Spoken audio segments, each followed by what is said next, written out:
Tell me about the name Frank Three Gun.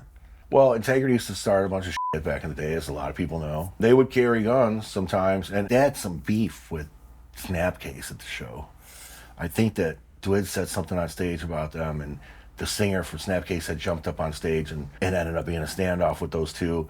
And then everybody knew the cops was coming. They're like, here you go. You take these. Three of them. And I was like, God, if the cops come, I'm fucked, right? Who even knows what these guns are registered to anybody like that. So that, and Dwid thought that was so funny, and which I didn't think it was funny at all. So Dwid started calling me that after that.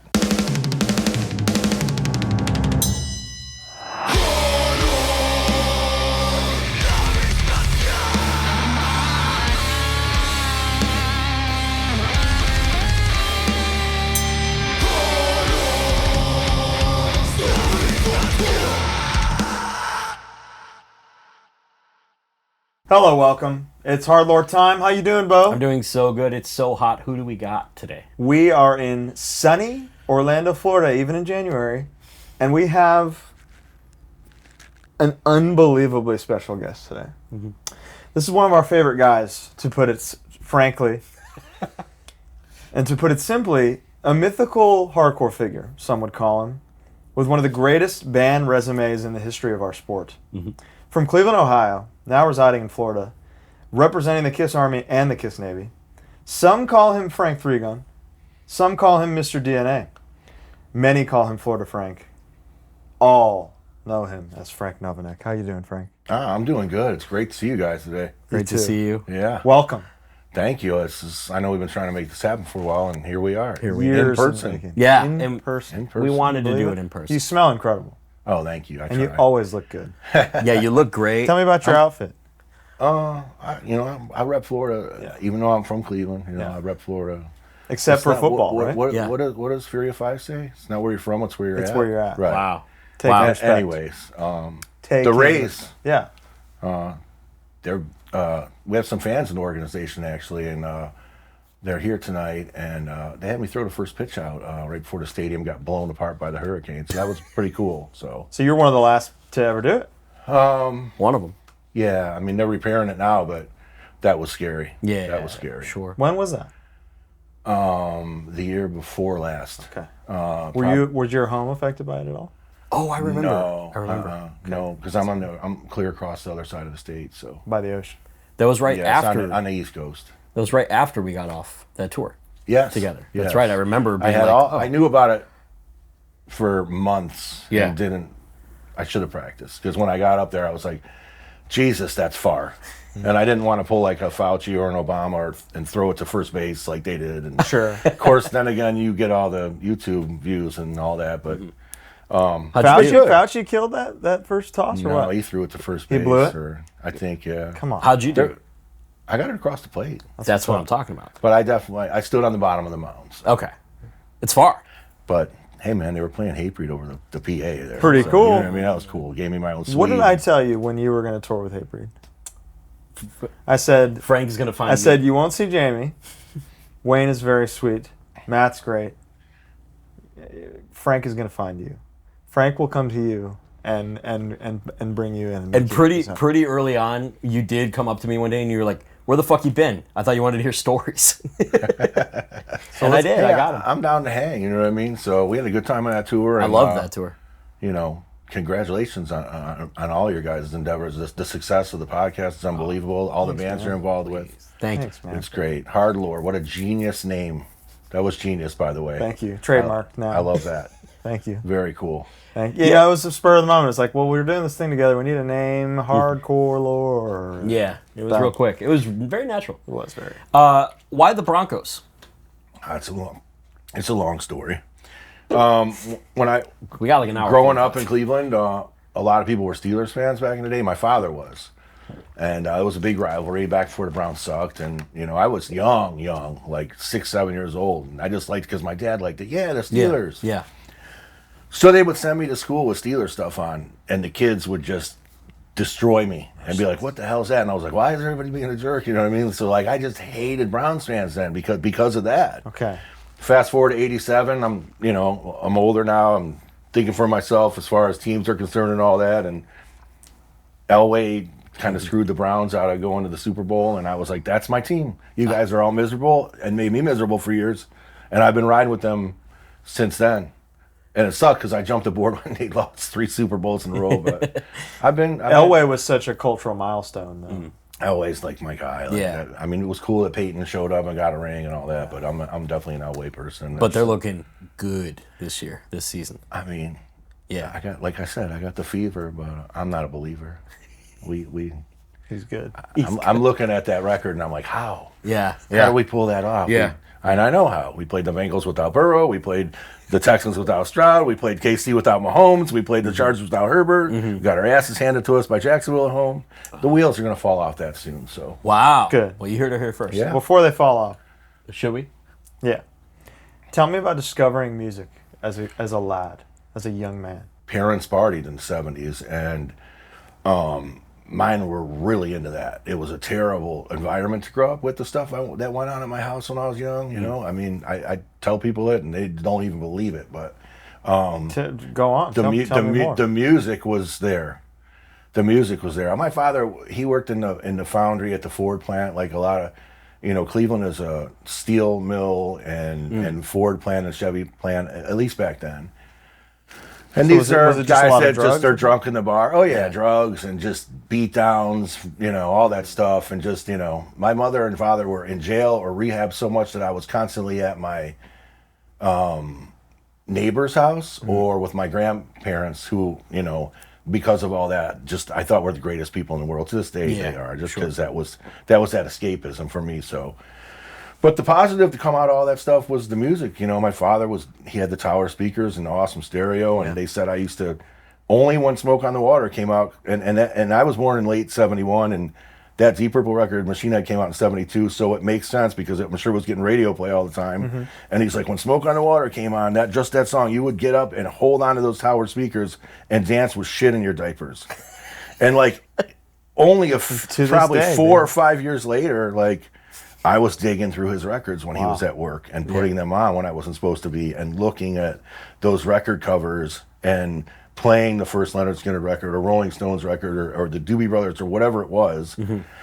So I got involved in music at such an early age, and that's how it led me to where I am at such a young age. You know, you're always discovering, and I feel like the earlier on that you're born into that crap, the earlier you find it. 100%. So Yeah. it's obviously different the way we found music and scenes back then compared to how it's done now. But Now everything's at your fingertips at all times. At all times. So how do you get from rock and roll to heavy metal to hardcore punk music? I mean, by the time, Kiss changed everything for me. You know, if you were a kid my age growing up in the '70s, like a boy especially, you were into Charlie's Angel, Dukes of Hazzard, Evel Knievel, and Kiss. That was American pop culture. And was that extreme American pop culture? I mean, it was everywhere. Kiss was everywhere, and considering that there was no YouTube and there was no way to see their concerts or anything Crazy. like that. You go to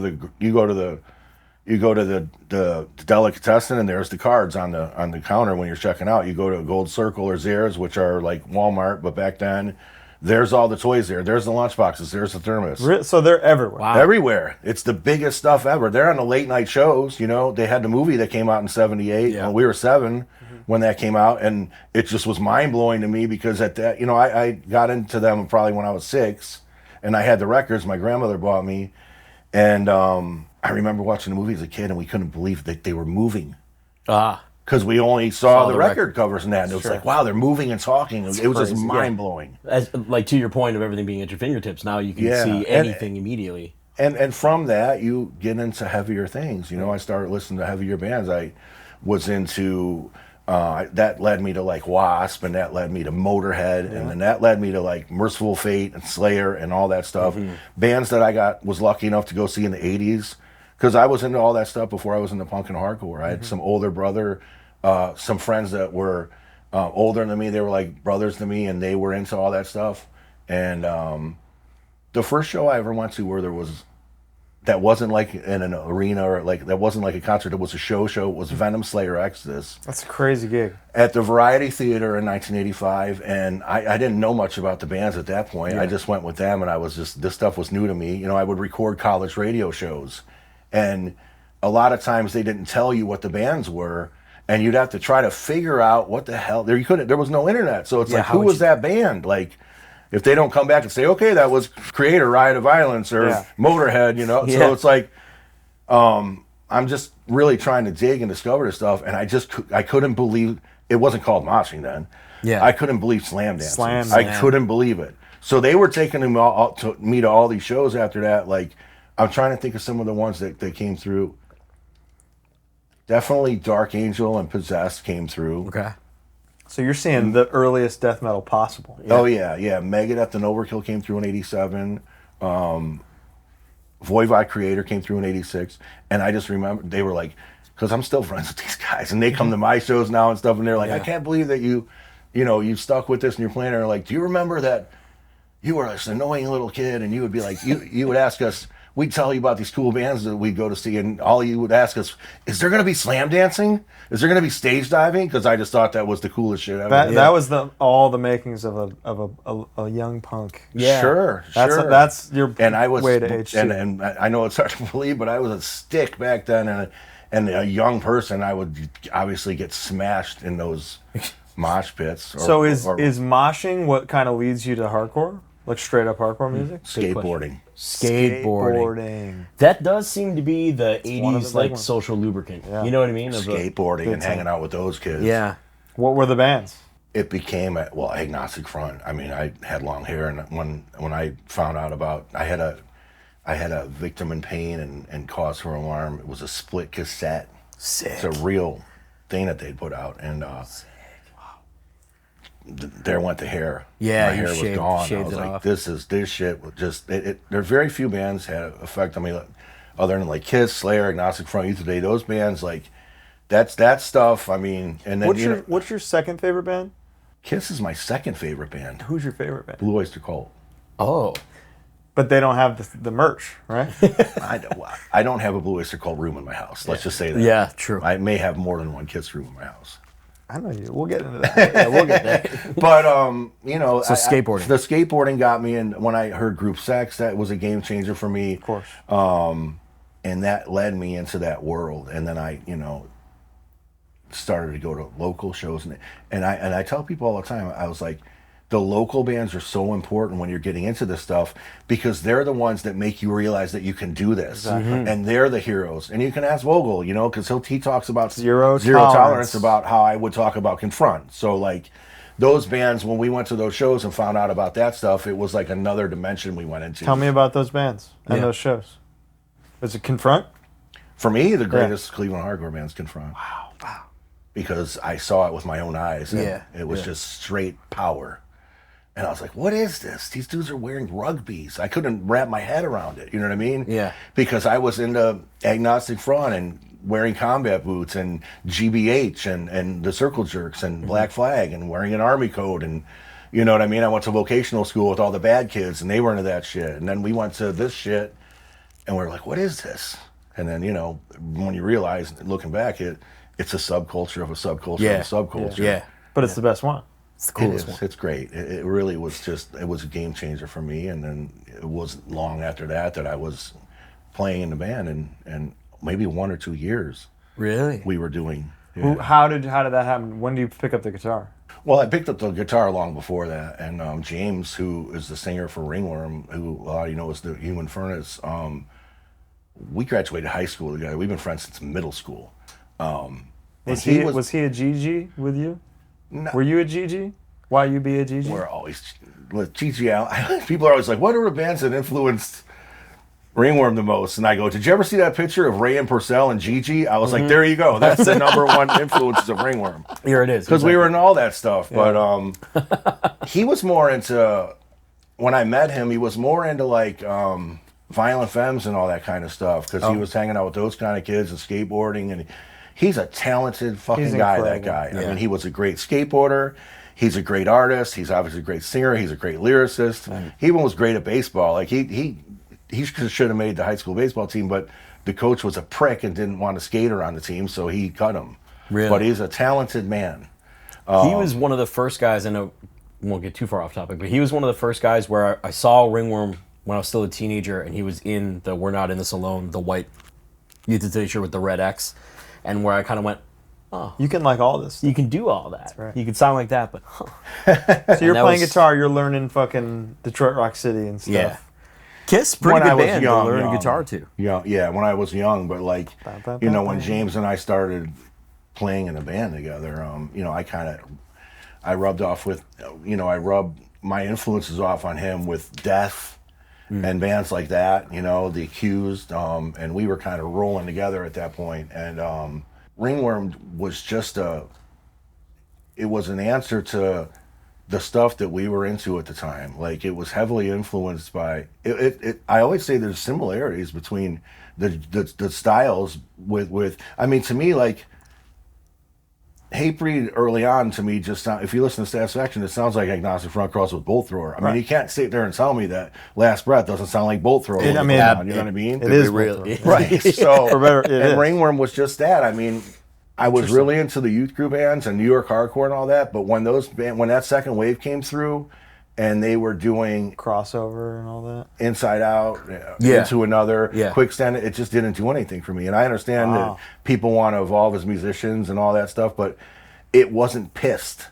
And that's why I love Youth of Today so much. I mean, Dude. they want to be your friend, and they're pissed about it. You Yeah. know what I mean? If you leave it, so it was angry. The lyrics are over the top angry. Yeah, I say all the time, Can't Close My Eyes sounds more like what we would consider a power violence record today. Yeah. Sure. It's the whole time, you know? Well, for us, when that first wave of earache rolled through, we got Left Hand Path and Morbid Angel. I was already All hip the to best because I had a friend. The first time I was living in Florida, which I left Cleveland for in 1987, I lived in Gainesville for a year, and I befriended Pat from Hellwitch. Oh. And he was like an older mentor to me, and he knew about all these bands because he was in it. That band was rolling at that point. He's like, you got to listen to Morbid Angel and Massacre and Death and all these bands. He had all the demos. So you just bring you bring all that back to Cleveland. Aha. I certainly did. And when we started that band, when we started Ringworm, we started as Force of Habit. There was a recorded version of a song on the Voice of Thousands compilation, which was put out by Dennis Remsing, who did Conversion Records in California. And that's a compilation that has integrity and face value. And Wow. our earliest band, Force of Habit, which we just recorded the one song. And that ended up, we kicked the two other guys out of the band. And then we started Ringworm. And Ringworm was just us loving the New York hardcore of the 80s and the early, you know, All in E standard. all in East Standard. And How? the demo. How did you do that? I don't know. I had to really know. We were wasted in the studio crazy. when we recorded the Really? Promise. Really? Bombed. Tell me all about Karecki it. sent us home the first day because James and I were so drunk. We drank Naughty. a fifth of whiskey and then went to the studio. Oh, wow. And they were having problems with that guitar, and that's why it sounds like that. That the guitar used on that record wasn't my record, or it wasn't my guitar. It was a friend's BC Rich. I mean, there were shows Ringworm like played BC Rich. where I had a white BC Rich, and the bass player had I had a BC Rich bitch that wasn't even mine, and the bass player had a white BC Rich Warlock, and we were just up there looking like Motley Crue. Yeah. You know what I mean? Yeah, And- yeah. But In E standard. It's great. the second day we went to record, the building that the studio Mars was on fire, and we couldn't get it to take the elevators up to where the recording studio was. So the drummer got lost one day, couldn't find the studio at all, so we didn't record that day either. It was crazy. Yeah. Did you have any run-ins with Trent Reznor at this time? We did not. I don't. Correct. Go ahead. I was going to say the sampling. Is it the Die Hard soundtrack? That's in the demo, In the demo. and that is from Nightbreed, I believe. Oh, it's And not that Die is, Hard. I always thought it who was. was that? That is the Simpsons guy, right? Danny Elfman, is that? Is it? The music. Yeah. The So, Simpsons guy. so that was before yeah. The Promise, and obviously, and that was Mars had moved around to different spots. It was in different locations in Cleveland. So Promise was a cursed recording session. So miraculous was. that it worked at all.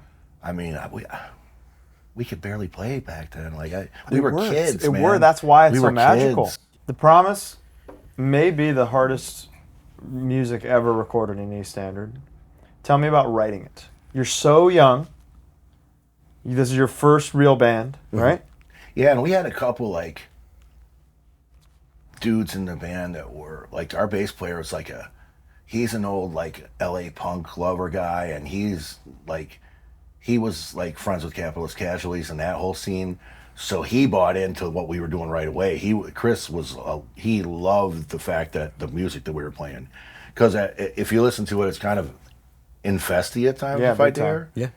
The singing's pissed, of course, and it has grindcore in it, but it still has like hardcore stuff, and it's just so. And the drummer, he's played in all kinds of bands. He was in a local band called Domestic Crisis, and he has played in bands with the Melnick Brothers, and he held it down on the record. Was he not part of the Fifth of Vodka or whatever before? No, just James and I. Okay. Yeah. Perfect. We used to practice in James's mother's house where he lived, right in the bedroom. God bless her. She would get up and work 2 jobs and come home and sleep 6 hours, and we'd be drinking. And Lord. That picture, if you have seen the picture in Original Promise where we're all sitting at the table around all the beer and all that, that's James's bedroom. Okay. And we used to jam in there. And from there... Is there any blowback in 1991 to starting your record with "There Is No God"? 93, right? I think it was 91. Oh, I think the demo was 91. Okay. Yeah. Either way. I don't know. That's James's doing, and he did whatever he wanted when it came to the lyrics and the What'd you think when you heard it? I'm like, okay. Yeah, you like Death and Morbid Angel. Because then you go.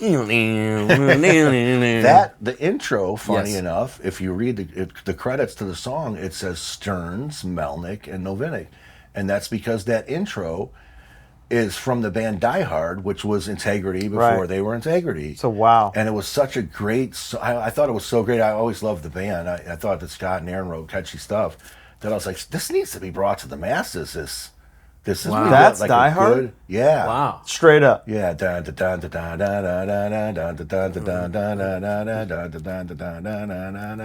never made it on their record that they recorded. But who wrote? Is Let me think. that a Frank?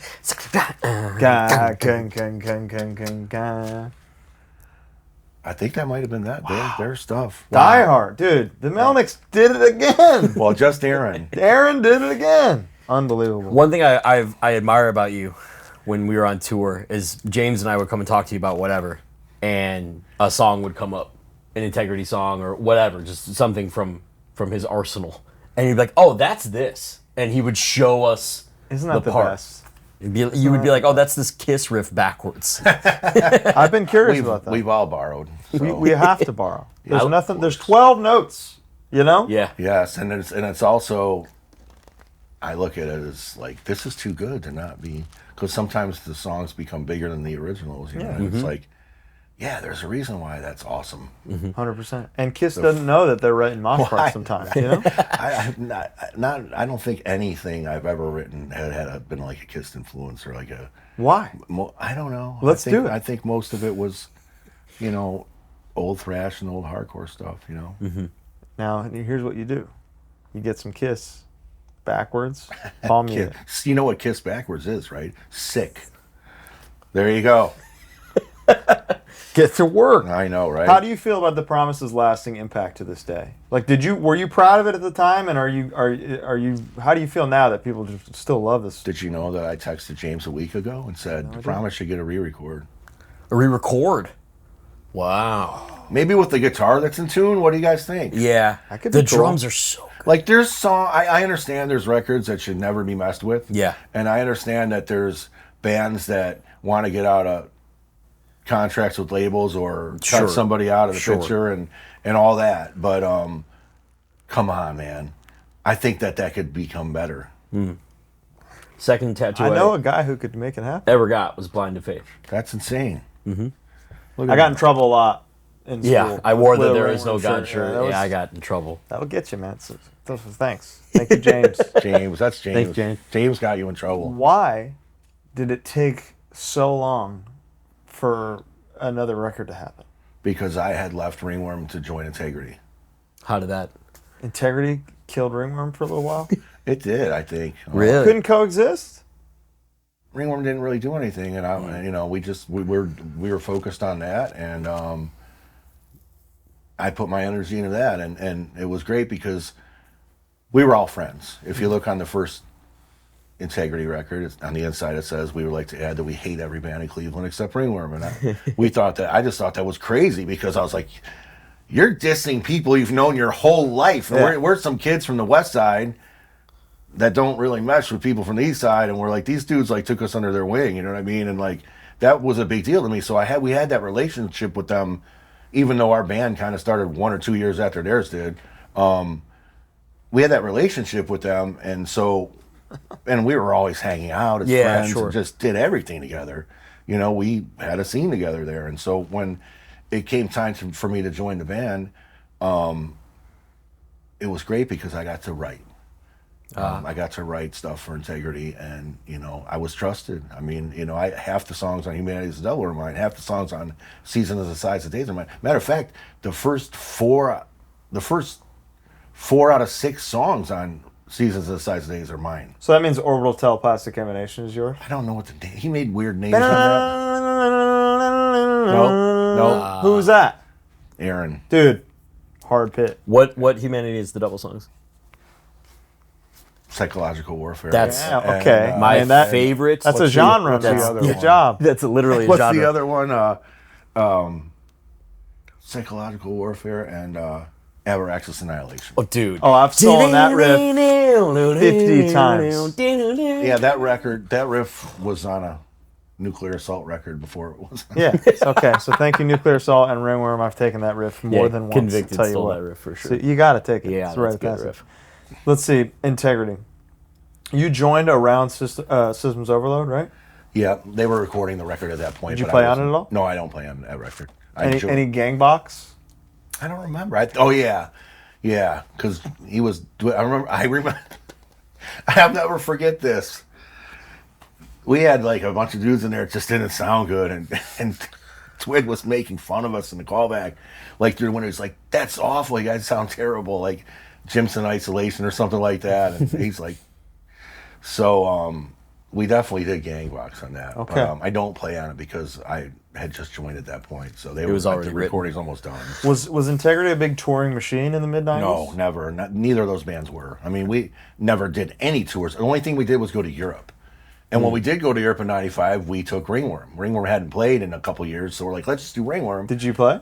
Well, I played twice a night. Okay. Me and the drummer played twice a night. So it was a drummer from The Promise. Bob Zeiger was playing in Integrity and Ringworm, and I was playing in both every night. Wow. So you didn't I was really a quit, young you know? man. Yeah, could handle that is a young man's game. It is a young man's game, trust me. And it It's was not good. in It's almost over. '95. There was a German band called Prophecy Rage that opened. We all lived on a bus together, and then we went back. Wild tour? Not like when we shared a bus with Fury of Five. Tell me about sharing a bus with Fury 5. Oh my God! I think I know this Integrity story. sharing a bus with Fury 5 or Hatebreed? Integrity, '97. Yeah, we so- went back with Seasons in the Size of Days. Oh. And it was Integrity, Fury of Five, and that band Deviate, who's Lawrence from Ice Cream. homie. That was his band.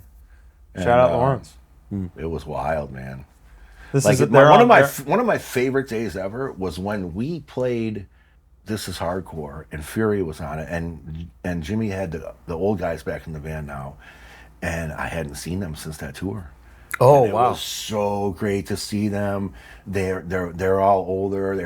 They had their kids there, so I wanted to reminisce really about that tour, but with the kids there and all that, I was like, Yeah. all right, so do you remember this and that? And it was, maniacs, man, maniacs. one of the most underrated groups of musicians, I think.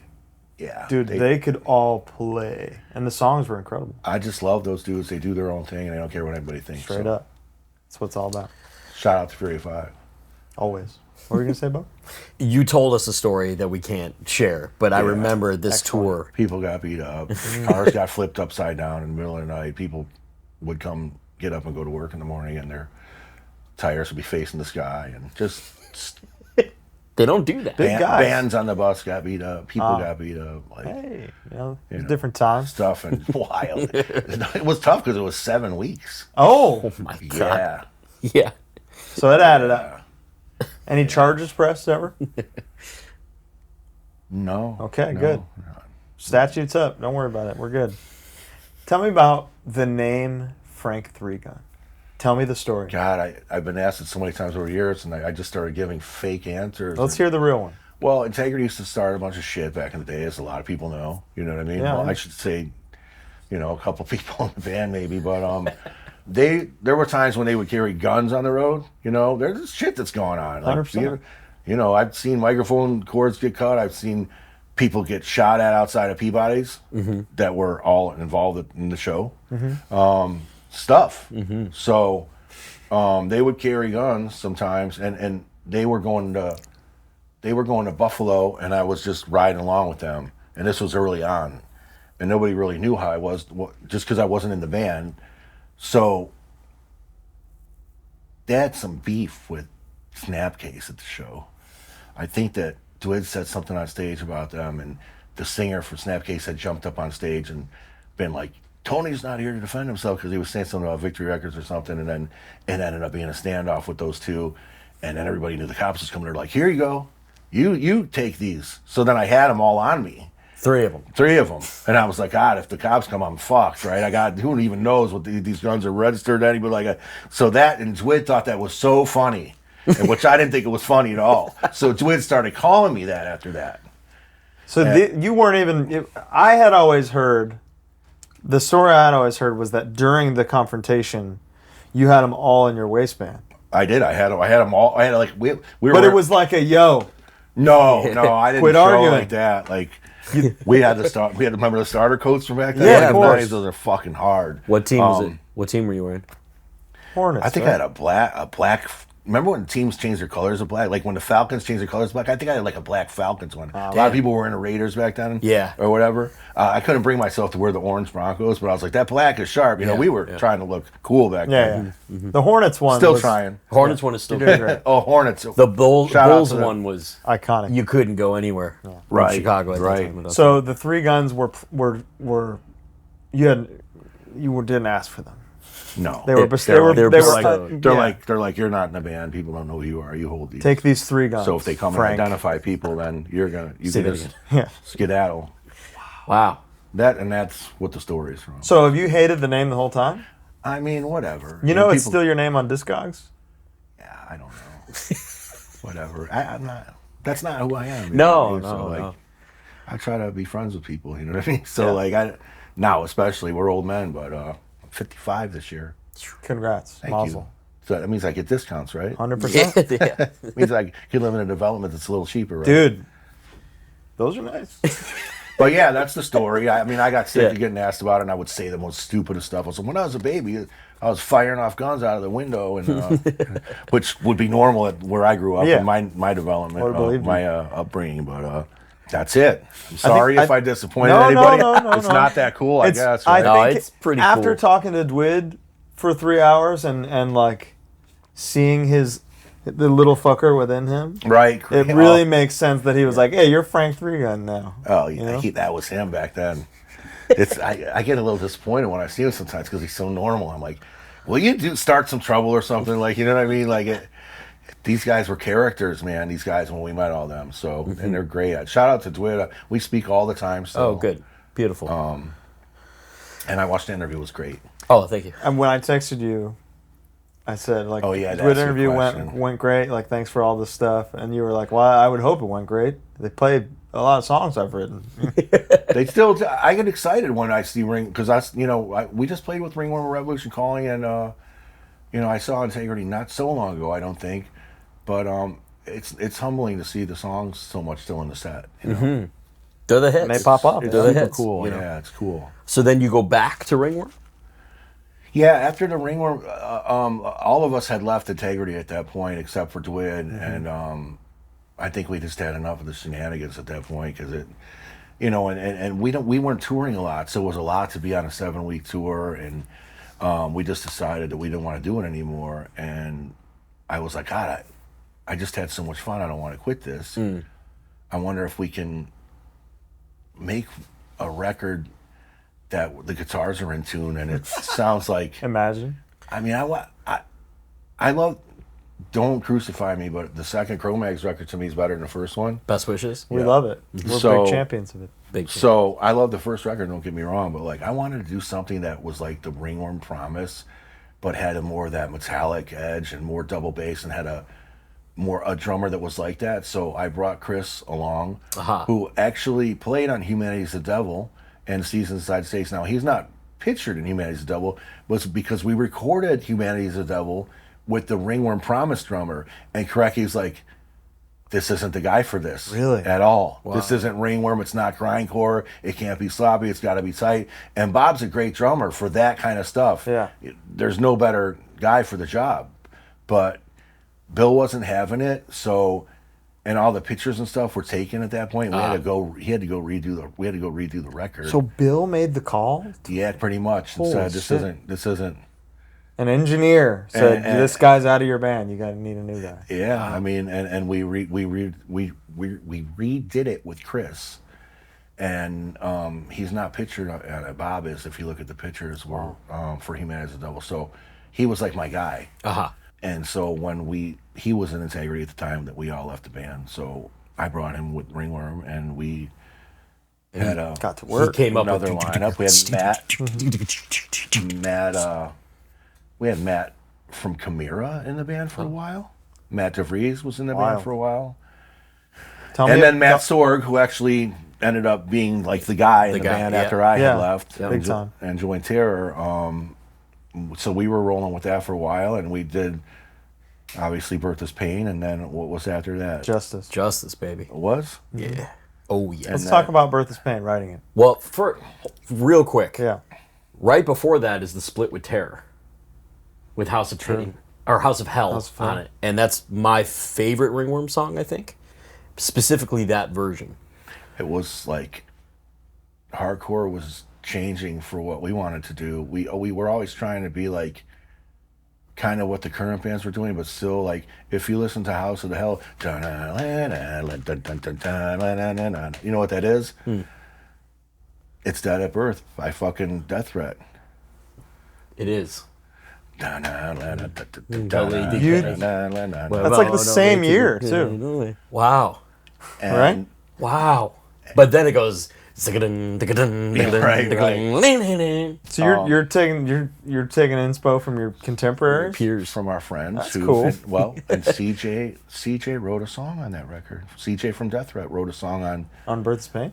if it's not Bertha's Pain, it's Justice. Justice. Wow. Yeah. Yeah, he did.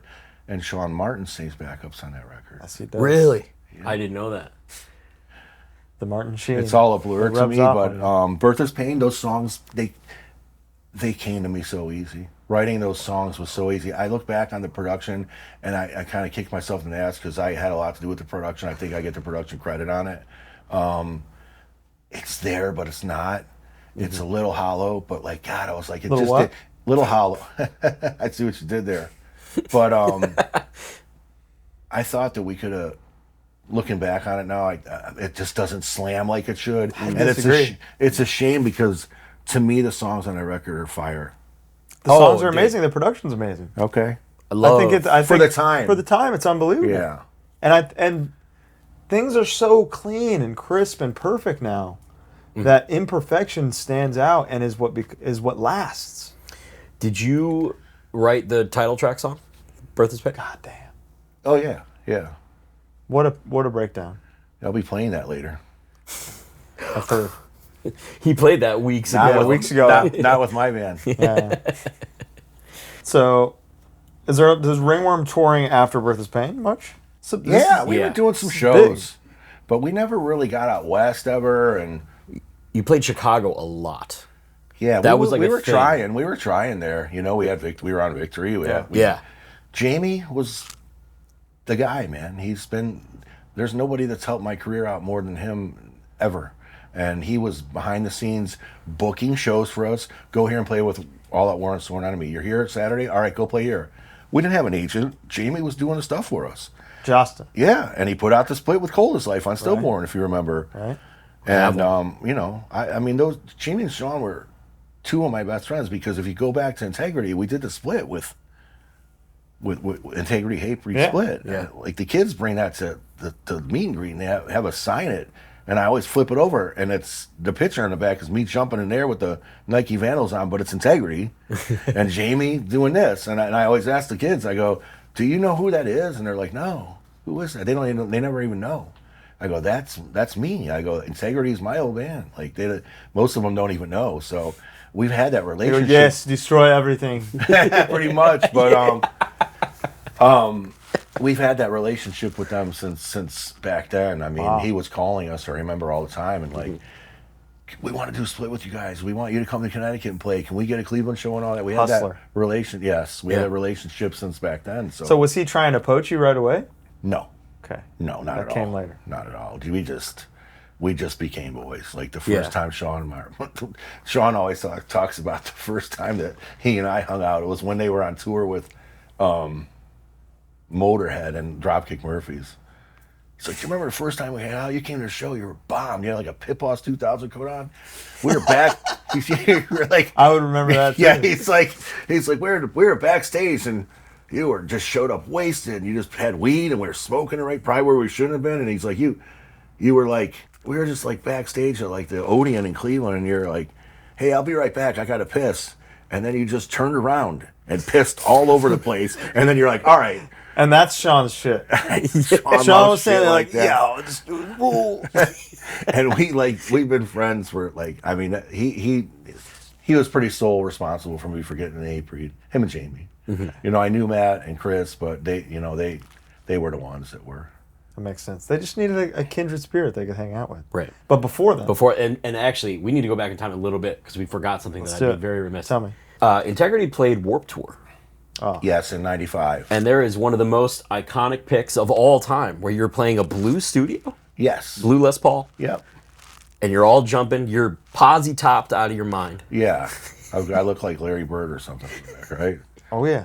My head's photoshopped in that photo. That's 'Cause what. Yeah. it's the only thing that didn't come out in that photo right. Oh, are you blurry? And if you look in the the original? picture, And that's early Photoshop. I want to Wow. tell you guys something awesome about that picture. Tell me. Please. Quicksand and L7 played that show. And if you look at the picture, there's somebody sitting in a chair on my side of the stage with a white shirt on and a black backpack, and that is Walter from Quicksand. He's in the picture. That's hard. We'll ask him And about we it were tomorrow. we were the deadliner. Was that Oh, We like played you were- after everybody. Okay. the deadliner? Classic Warped Tour bit. Yeah. The Warped Tour was brand new then, I Yeah. think. Like, Which is crazy because it's daylight out in the picture. Yeah, it still was daylight. There wasn't Yeah. a lot of bands on it. It was Yeah. it wasn't a huge thing, I don't think, then. Was that on the lake in Cleveland? On the river at Nautica, a venue called Nautica. Yeah. Was the set good for this photo to be so legendary? There's you a know? video. I think there's full video of it. Yeah, the show was great. Okay. There's also full video of Bad Brains playing that one. Yeah. And it's awesome. They play House of Suffering and stuff. It's like Oh, cool. that era. It's sick. Do you remember an argument you got into with Wayne on the tour we did about Systems and Seasons? Systems Overload and Seasons and Size I'm Age? sure it was late. I'm sure it was drinking about. It was a heated debate about these two records. And I wanted to be involved so bad. I sat there and I listened. And I think Wayne was saying, "I don't know, man. I think Systems is better." And you were like, "It's not. Here's why." Well, my problem with all that is, I don't think it's the case now, and I think Dwid would even agree with this because he talks about it a lot. Is at the time, Seasons was slept on. Big And time. I think Yeah. it had a lot to do with It still is. the drastic change of how we looked on the back of the one record to the completely dark. I mean, that was the darkest record the band ever made at that No point. name, no logo on the Nothing. album Yeah, art. right. You know? Yeah. So I think it's still the most underrated, but one of the best. yeah. I mean, Great job. I love all the albums, but I'm partial because I was involved Wrote in the the most. writing process on that. I love Systems Overload. Do you have a favorite Integrity record? Those Who Fear Tomorrow. That's a very Sean Martin saying Satisfaction's his favorite Hatebreed answer. Well, it was a golden time Yeah. in Cleveland when that came out. It was just magical. It really was. And it's like the shows, the aura around the band, the mystique of because we weren't, Dwight always said back then, we didn't start this band to be buddies with all these other bands out here like everybody else is doing. He was and you're all a fools. hater, huh? You're all fools forever believing in us. He said, you say that all the time. So like, you know, it was negative shit, man. And but people bought into it, and they just, you know, it was part of the aura of the band. And you know, we were always kind of, I wouldn't say anti-scene, but it was like we were always doing our own thing there. And for a little shitty town compared to your big coast towns, we were making a lot of noise. You know what I mean? This isn't really your department, but both Dwid and Furnace do weird talking, weird like voices and shit. Was that just what do you call that, Colin? Parallel thinking, or was that something that was like, oh, we heard that, that's cool, let's do that? I don't know, to be honest with you. Because that's such a Cleveland thing. Yeah, you know, you do. It's crazy because the two bands have such a Cleveland sound, but it would just, I mean, I can't even sit here and tell you that Integrity had an influence. I just think it's a sound of the upbringing and the surroundings, and that's the kind of music that we were brought up on, and this is what came out. You know what I mean? Product of your environment. Because, you know, I try to write songs for other bands that don't play in that style, obviously, and they don't.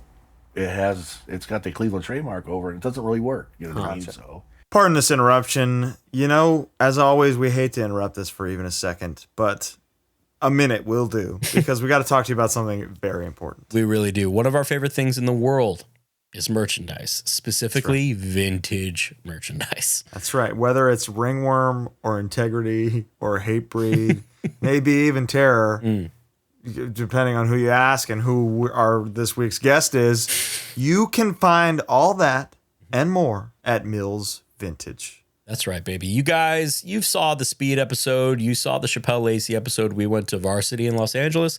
We went into the back. We visited our friend Vic. You browse through everything he's got. He has the best shirts you've ever seen. Shirts you see on guys in 30, 40-year-old videos, and you go, where does that from? How did they get that? Vic's got it. He'll tell you all about it. He's got the measurements in. You know exactly what'll fit your body. That's how it works, you know? My first pickup was a beautiful Into Another long sleeve that is actually in the wash right now. It fits me like a dream. I couldn't be happier. Good for you, man. And you can get all this and more with code HardLore. You're going to get 10% off your order. And listen, the vintage market is out of control. We apologize for that. But we're doing what we can to give back with this 10% off. There we go. And he also wants your stuff, so send him a message. Show him what you got. He may just trade it for you straight up. Maybe. So if something doesn't fit you, you know you got some heat, hit him up, send him a message, Mills Vintage. He'll give you a trade. He also just opened up a brand new location in New York, New York. The city's so nice they named it twice. So if you're in LA or New York, stop by, drop your stuff off, get some money, get some gear, hoodies, shirts, hats, hardcore, metal, punk. He has a Kurosawa crew neck right now. It's unbelievable. It didn't fit me, so you're lucky. Give it a shot. I also just traded him a bunch of stuff. So you may look through the store and see a bunch of stuff you've seen me wearing on the show before. So run, don't walk. Over to Mills Vintage USA. Use code HardLore. Get 10% off and get some of the coolest shit ever. Back to the episode. So, Justice replaced by Revenge, which was actually, I had heard Ringworm as a young man. I was like, oh, that's cool. Little metal for me. I was very youth crew at that time. Justice was the one that like clicked for me. It had the production. It did. It had the songs. It had sick artwork. The monster breakdown in the opening track. Unbelievable breakdown in the opening track. Crazy drummer with the busiest feet. Brah. Yeah, that. He loved brah. Third Ringworm record, third drummer. Wow. Who was that guy? His name was Danny. He played in Pit Boss 2000. He plays on those records, I think, yeah. Brah. He was a double. One take. I go, you're done? Yeah. Oh, he's a fucking Are you animal. serious? The whole record like that. Holy I'm done. shit. I'm good. And he obviously did the split, the Terror split too, because It's all the on drum it. fills are the same. Yeah, It's he the must same, have so he's the been, same guy. Please tell me about this record. I don't like the opening song. What? What do you mean? It's the only time in my life I've written a song for people to mosh to. Ever. Look at that. That was the goal? Well, I mean, Ringworm started so early, there wasn't mosh parts and breakdowns and karate dancing and all this shit. You know, You sound just like Which James. when we well, there wasn't though. I mean, at that time, I mean, I saw crazy. I I went out on a tour as a roadie with Instead, believe it, of all bands, like in '90, and I was out with Face Value, and they were opening for them. Shout out to Urba, shout out to Face Value. We were in Philly, and they had a show there, and I think there were like some DMS dudes or something from New York, and they were mauling people in the pit with that kind of dancing, and I was like, "What the hell was that?" That was your first time We seeing never it? saw anything like that in our life, and they're like, "Oh, those are just dudes down here from New York. That's just how they dance or whatever." And everyone was terrified to do anything at that show. And so I was like, I guess that kind of style was around at that point, but it was off our radar. I wasn't making songs for that. Like, we didn't care. Like, and it kind of sucks because when you would play the shows, you're not going to have that kind of reaction. So a lot of times people don't know what to do when they're watching Ringworm. You know what I mean? Yeah. So, When we toured with Ringworm in 2018, every time they Every time. would start that song, he would say, This one's for all you karate guys out Yeah. there. well, Yeah. sure, because it felt like people definitely got love for the band. Yeah. What's the joke? It's your favorite band's favorite band, or band's whatever. favorite So band. like big time. it feels like people were waiting around for something like that. And that song was the fastest song I ever wrote for the band ever. No, not fast speed wise. I wrote it in practice in 2 minutes. Wow. I was like, that. To me, the transition's so weird though, where it goes from the fast to the break to where that riff comes out of nowhere in the middle. You're out of your mind. Da-na-na-na, You're out of your mind. Did you write the acoustic song, Whiskey Drunk? No, but I told Matt that I said I want a segue song that's an acoustic guitar Before with the heavy heavy song. right song on the before you do, because I wrote all these songs, you know what I mean, for the most part, especially up until that record, and I had everything planned out in my head how I wanted it to be done, the drums and everything. So when we were going forward on that, I was like, all right, the production has to be good, maybe we'll have a moss part, who knows, you know what I mean, or like, so like, but it still has to sound like Ringworm. We can have a slow song too, you know what I mean, like we can have a grinder, like the song you're talking about, what it's called, what? God. Yeah. Banger. But I wanted to, Matt was such a great player that I wanted to showcase him more than his blazing solos. Sure, yeah. And Which the solos in Whiskey Drunk sound very integrity They do. voiced. yeah, it's just our upbringing in That's that just town. mystical, huh? No, it's just our upbringing in that town. Straight into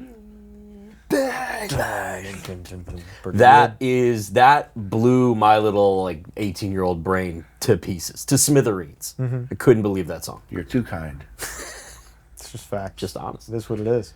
How do you feel about was that like hearing that production and like finally hearing Ringworm in this context with the guitars tuned and a drummer doing all that crazy shit? Are you kind of like, damn, Ringworm has finally done it to me?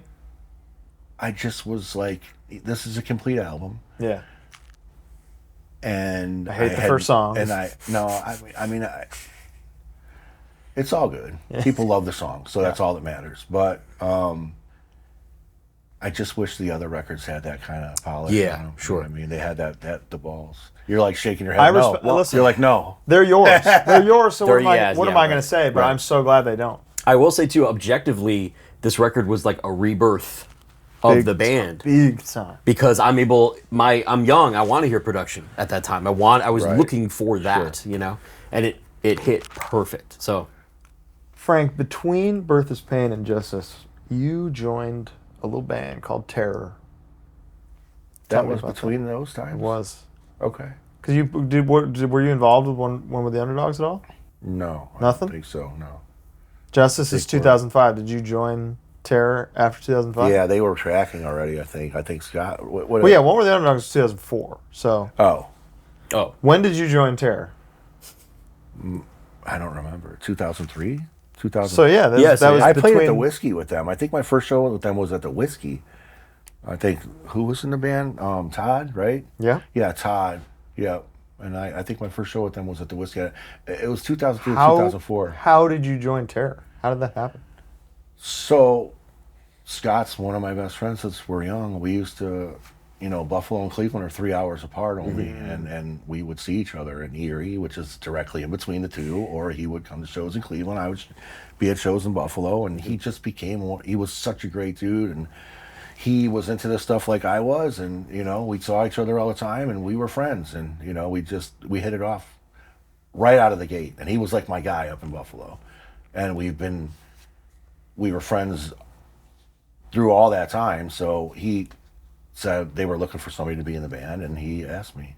Where did you live at the time? Cleveland. That never changed until... Never. I never left. No, I've only lived in Cleveland and Florida in my life. That's it. I saw Nick Jett refer to you as his cousin one time online. Yeah. Is that true? No. Non-biological. No. More like a cuz I have a type cousin thing? out there named Jeff that I hang out with who was Jeff Jett. Jeff Gibbons. Oh, Yeah. Jeff is your cousin? Jeff Gibbons, yeah.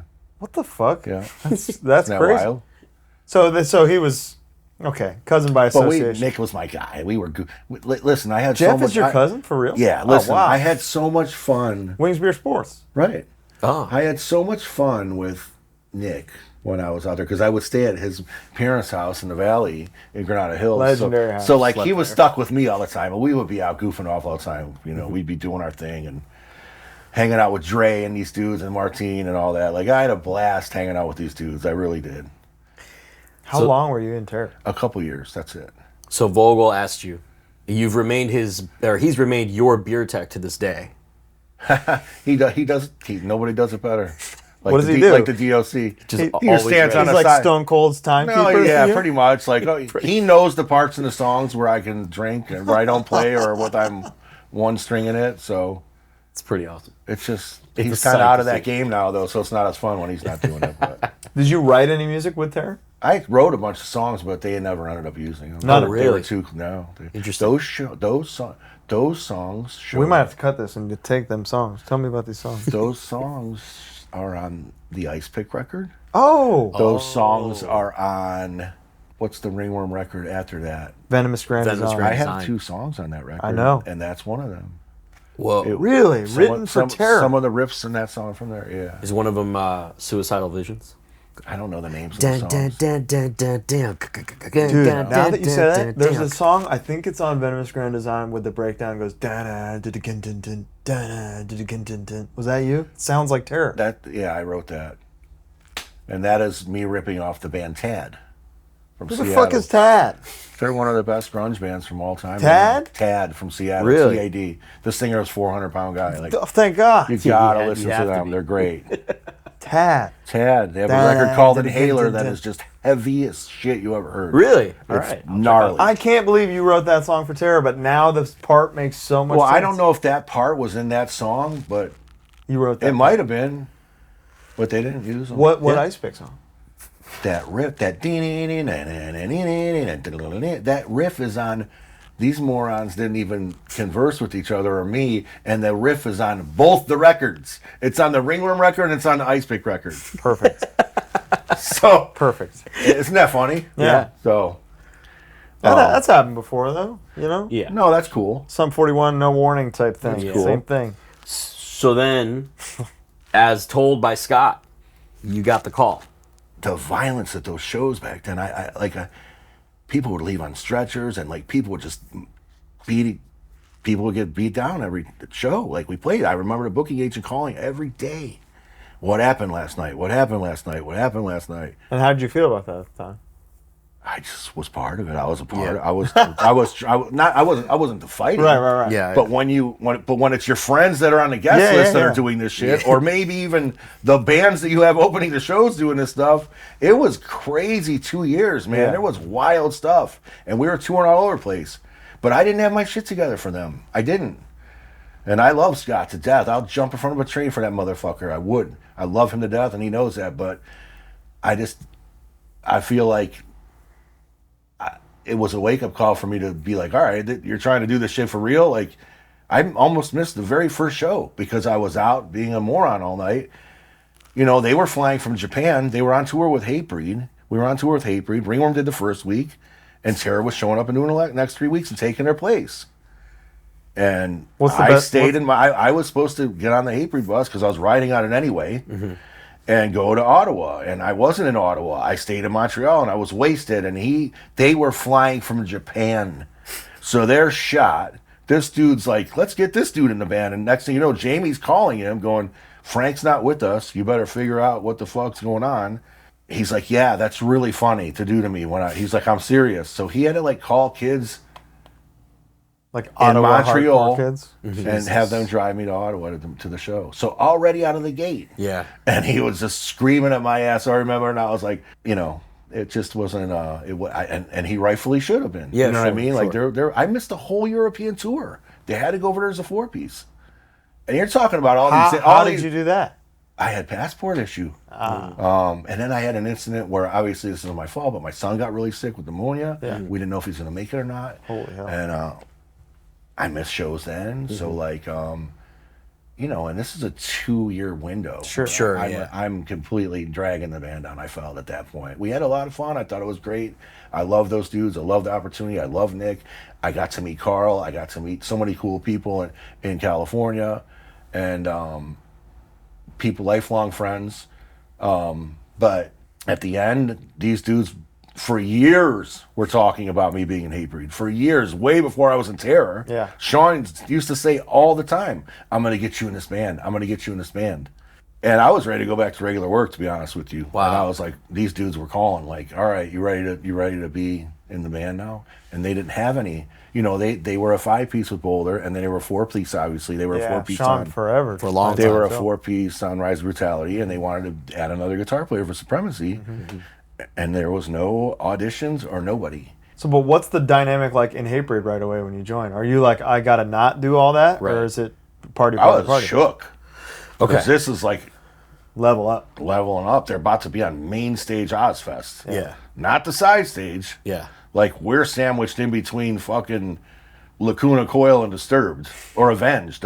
So Yeah. I'm like, I was just questioning myself if I was Yeah. ready for this or not. Was that so your- I think that made the fact that I was like nervous about everything made me get my shit together. Mm-hmm. You know what I mean? As much as Jamie and I and Sean were, and Jamie was another one like Scott, that was my drinking buddy too. You know what I mean? And we would get after it. They'd call me and be like, "What are you doing?" "We're out with Slayer. You want to fly out and ride the bus for a week and drink Jägermeister every day?" I'm like, "Yep, I'm on a plane." They're like, "All right, we'll fly you out." And it was just bad. Like, it's such a good thing that Jamie doesn't drink anymore. Yeah. He has way too much stuff to be going on with Yeah, that craziness.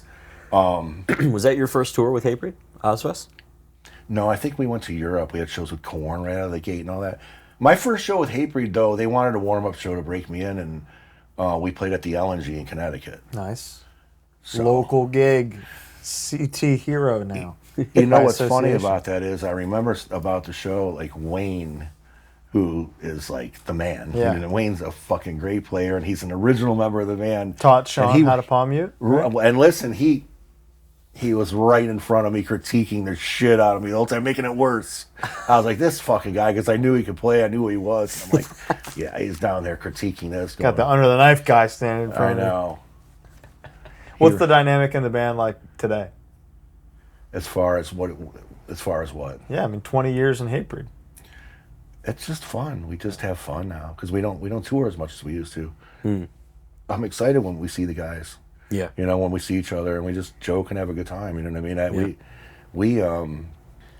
We're just, as Matt says, walking off into the sunset, I guess. You know, when you get to be in your 50s and you're doing this and you're lucky enough to have a career in music this long, In this kind of you music. count the yeah. blessings. You know what I mean? You like Hatebreed's been on a tour bus for 30 years or what, Yeah. 25 years or whatever, and Yeah. and people are still coming to see the band play, and we're fortunate enough to be in both scenes, kind of, in the metal scene and the hardcore scene, and everybody seems to give us respect in both those. And that's obviously that's the enormous success of the band had a lot Big to do with the time. band breaking into the metal scene. Yeah. Things like touring with Slayer, Slipknot, Jamie hosting Headbangers Ball, and Yeah. all these things. Right. They had a Grammy nomination back in 2004, and all sound movie soundtracks and all that stuff that created what it is. So I think now it's all about smart decisions and steering the boat in the right place, the right direction. Hatebreed in the U.S., I'm familiar with. Hatebreed in Europe is one of the craziest things I've ever seen. In 2016, Harm's Way and Hatebreed played Hellfest in France. We were on the little stage, the Warzone stage. Oh, same, yeah.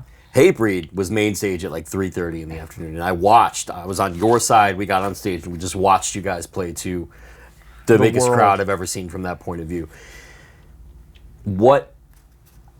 How do you compare, and how do you view, like, Europe? Is Europe like, fuck yeah, we're going back to Europe? Is Europe different? Is Europe something that you look forward to, or are you happier in the States? Well, I think it's funny because like a lot of people like my neighbors that know what I do, or they find footage online, or like people in my family are like, they love that music over there. Everybody always says that they love that music over there. They love it everywhere. You know what I mean? If we're playing in front of 50,000 people, we're opening for huge bands. You know what I mean? Sure. So as fun as those shows are, and I enjoy those probably more. Just because at this point in your career, you're breathing fresh air into the balloon by doing stuff like that. Yeah. You're not playing in front of all Hatebreed fans and Right. and preaching to the converted. But we're lucky enough to go and play to 600-700 people the next night in some small town in Germany and steamroll that. I think it's great that we have those options. But as far as Europe's concerned, I mean, we all know that it takes a lot to win them over there. But unless you really let them down, they're there till their lifers over there. Yeah, big time. You know? If you And I give think them something like Destroy Everything Well, late in your career, dude, they're really around I'm forever. not even joking. I heard 20,000 people sing "I Will Be Heard." It's beautiful. Like during the it was crazy. First, yeah, it was like the first time I've seen that. Yeah. Do you got a favorite? One of the big fests over there, it's hard to compete with Hellfest, man. isn't it? It's insane. is. It's so sick. I mean, it's like, all right, let's go watch Deep Purple. All right, let's go watch Napalm Death. Yeah. All right, let's go. You know what I mean? Let's How, hit- how let's hit- fun is that? Let's hit catering real Let's quick, hit and it's catering and Hit then go- catering with and- Lemmy. Yeah. Watch him eat real quick. And then go watch. Then watch him play one of his last sets ever. Yep. One of the craziest things. Yeah, of all time. You know, Tour highlights throughout the years. direct support for Kiss at Grass Pop, above Kill Switch. Wow. Us, then them. It was What? Hatebreed Kiss. Yeah. Grass Now, Wow. had you already been on the Kiss cruises and such by this time? Pop. No, they weren't happening at that point. Aha. They came right after that. So. But you've been in the Kiss Army for so long. Yes. Had you met any of the band prior to being direct support for them? I don't remember at that point. 'Cause you're doing meet and maybe greets some and other shit. maybe some other people that were in the band, maybe like Bruce or Okay. I don't know. I just remember our tour manager at the time was Boz, and he was real close with Snake Sabo from Skid Row, who is managed by Doc McGee, who manages Kiss. Okay. So I knew that he knew him. So when I found out we were playing with Kiss, I go, you know what you got to do, right? Yeah. We have to meet them. We have to get our picture with them. Okay, I'll talk to Snake. All right, we got it all sorted out. And the day of the show rolls around, right? And we're on at like 7 or something, and they're on at like 8:30. And he comes in, and we're there early, obviously. And he comes in, he's like, I got it all set up. We're going to go in and get our pictures with them at 5. And I look at him, I go, no, we're not. He goes, what do you mean? I go, they're not going to have the stuff on at 5 o'clock in the afternoon. I was like, you better go back and figure out what we're going to go do this because we have to meet them with the shit on. Yeah. All right. So he goes, he's like, all right, as soon as you're off stage, we got to go into their world. Yeah. And there they were, like way taller than us because they had the boots on and Yeah, all that. yeah. And the coolest part about That's it was the moment of your life so far, right? that and getting on stage and playing with Blue Oyster Cult twice. Come on. But we went back there, and one of the coolest parts about it was, I know that happens for them all the time, especially on festivals. Oh, the band wants their picture with Kiss. Yeah. You know, and Gene and Paul always joke, they're like, when we go to Europe, we play these extreme metal festivals. You know, Gene and I were talking about Cradle of Filth before. That's a whole other story. How insane is that?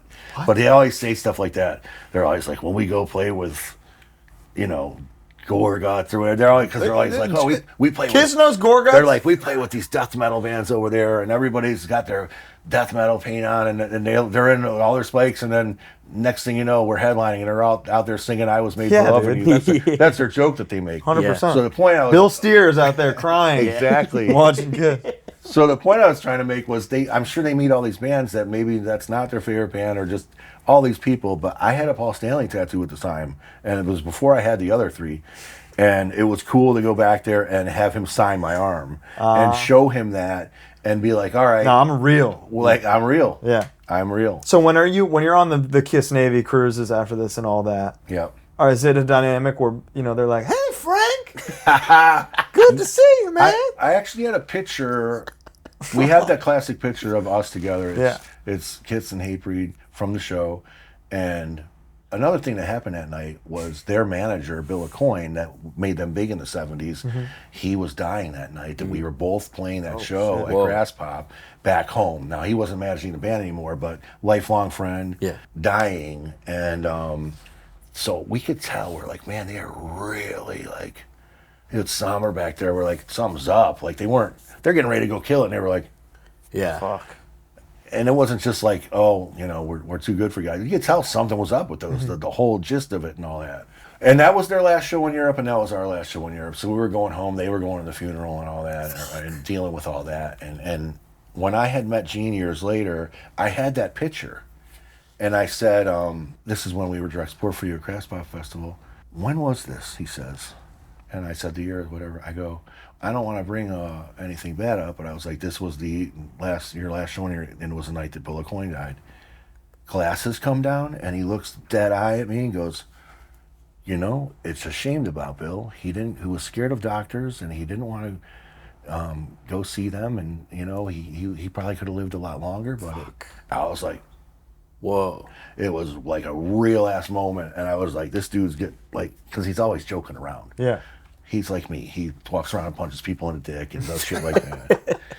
My friend Kent does, who I got. He shout out to Kent from Cleveland. I got him a job. Kent Sinkler? Legend. I got him. Friend of the show. His first job was doing merch for Terror. I was like, I know this kid. He's good. He doesn't party. He's going to be good. Whatever. He took the merch thing and ran with it. And he went on to do Rancid and Shinedown and Amon Amarth. He hits me one day. He's like, I got it. I'm doing Kiss. I was like, I got to know everything. I got to know everything. I got to know. I need to Give know. me the dossier. I need to know numbers. I need to know who hangs, whatever. Yeah. So he told me his first day that he was doing merch for them, he was up in the trailer with about 40, 50 boxes in there, moving them around, doing his thing. And I guess Gene was walking around like he does, and he saw Kent in the trailer. Never seen him before in his life. Was like, oh, that's our trailer with Kiss on the box. That must be our merch guy. Kent's bent over, ass facing the open end, and Gene just comes up behind him, doesn't say anything, grabs him around the fucking waist, and was like, and walks away. And he told me about that. I was like, that's the greatest thing ever that could happen to you in your life. Nobody will ever believe it. yeah. So Very that's Norman the thing. Dunn. That's the kind of like, shit Gene does. So wow. It was just so funny to He's hear a him say that prankster. and get into that world. That'll and, get you in trouble now. Are there ranks in the Kiss Army? There's ranks in the Kiss Navy. So you accumulate. Oh, so every time you go on the cruise, You're like a petty officer. You're a sailor. You're a lieutenant. You're an admiral. And you're senior fleet admiral. Well, they don't do the cruises anymore. Right. Funny part about it is the Lamb of God cruise took over the Kiss cruise. Oh, it's the same. Is it the Norwegian Headbanger, Jewel? It's the Norwegian Pearl. And it Ah. leaves out of Miami on Halloween yeah. weekend. Because the Kiss cruise was always that boat, that port, that routing. Yeah. Harm's Way is doing that this year. You're gonna have the best time ever. Yeah. Do you know any of the masseuses or anything on there we can say hello? I was wasted on those Kiss cruises, man. There's people 47, 48 countries on those boats. Wow. The Brazilians are the those are the goats. They're crazy. They're the best. People party in the casino bar all night long. Yeah. And they would roll up with a PA, their own PA that they brought in their luggage, and set it up, the guests of the cruise, in the casino, and blast Kiss. And all Kiss night. is already Yeah, playing. isn't it already It's already playing? playing in every room in the casino. I beat Gene in a guitar pick throwing contest. Is that true? You've told me this. Yeah, that was Did you fun. win anything? I won a Kiss bicycle and $100 out of his wallet. $100. Yeah. Did you keep the bill? I go, this is really weird. You're giving me money? Yeah. Finally. Yeah. So Does Gene know you at this point? Well, that's when we had our little conversation about Critical Filth. Did you? Gorguts. Do you have a Kiss vomit? What's the vomit thing? The Vomitron Vomulator? I don't know The what little that is. toy that regurgitates I don't. blood? I had a water fountain that spit red blood or whatever. Jericho has it. I saw his. Jericho's also a Oh, big I Kiss know. guy. We speak about that every time I see him. We're always. What would you value your Kiss collection at? I mean, I've got guitars from Paul and stuff like that. So it's priceless. Kinda, it Yeah. is, yeah. You know, you see, we ran into him in LA. Yeah, that was so cool. Unbelievable. It was awesome, dude. How was he? So Really fucking nice. cool. But His son rips on the guitar. I Really? believe it. And him and Gene's son have a band. oh, that's cool. Thank God. I know. They should just replace them, Yes. right? Dude, it's the same band. We were outside of McConnell's. McConnell's, his favorite, and And I always say, you see somebody every time you're there because it's so good. and Colin spotted him, and it was amazing. And And he was playing close. He was low key. very low key. Had walked some in, fucking sneakers on. Yeah, You know? yeah. Skinny jeans. and we all were like, should we? And we decided not. We kind of walked up a little bit, but then he went to get into the SUV that was waiting for him, and the door was locked. That classic, like, unlock it. That did it for us. And I turned around. I was like, Paul, would you mind? And he was like, no problem. He was pointing at his He was cone. even like, hey, should I get my ice cream in here, guys? He's We're doing great. bits. big with us. hands. Big hand. Big guy. Big hand. Yeah, kind of a big guy. Well manicured. Gorgeous. Very nice. Gets on a bike and rides 15 miles every day. Really? 70-some years old. Yeah. Shit. Unbelievable. Yeah, but very nice. Very cool. Were you around for any of the Hatebreed typo negative kiss parties that I'd heard about? Yeah, I mean, I was the ringleader of our camp. And Johnny and Kenny were the Kiss guys in that band. And it just, we would send the runner out to buy more and more Kiss shit every day. And it just became more and more stuff. We would, would a decorate the dressing room would Yeah. be dedicated to the after party, which was Kiss Club. We had laminates that we made. And like girls would come and like, if anybody complained that it was all Kiss in there, out the door you go. Wow.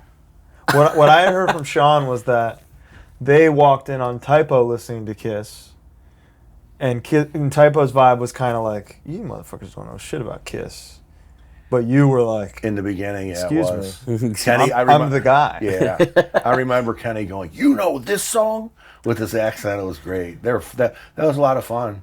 Sadly, we lost Peter not that long after that. Yeah, that was like one of the last ones, right? That's one of the great things about the band is it's universal that we can go tour with a band like Typo or Motorhead or whoever and make it work. And then you get to meet these people that just a lot of times influence you or whose bands you like or whatever it is. So that was just a classic example of one of those scenarios, being out with them. It was us, them, and 3 Inches of Blood. Yeah, you played the Whiskey or the Roxy or something in LA. It was a school night. Couldn't go. Good tour?